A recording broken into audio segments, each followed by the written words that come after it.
Hello guys! Ayan. Kita nyo ba? Diba mais? English, sweet corn. No? Ayan. Hinati ko guys. Alam nyo kung bakit? Ang mahal ng mais nila dito. 6 reals. Meaning, 60 plus na to. So dahil malaki siya at hindi ko siya kayang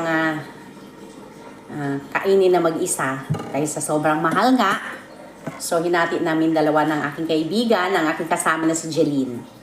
Ayan, para hindi lang kami magiging unggoy. Kasi nakita namin yung mais doon na umuusok pa guys. Kaya tingnan mo. Napakasarap. Umusok pa diba dito eh?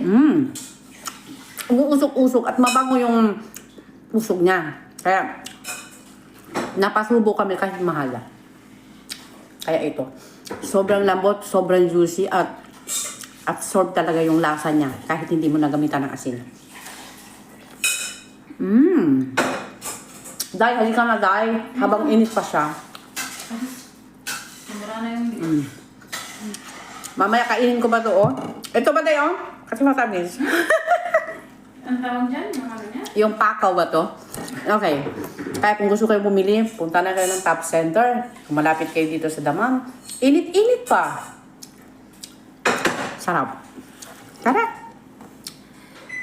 Bili na kayo.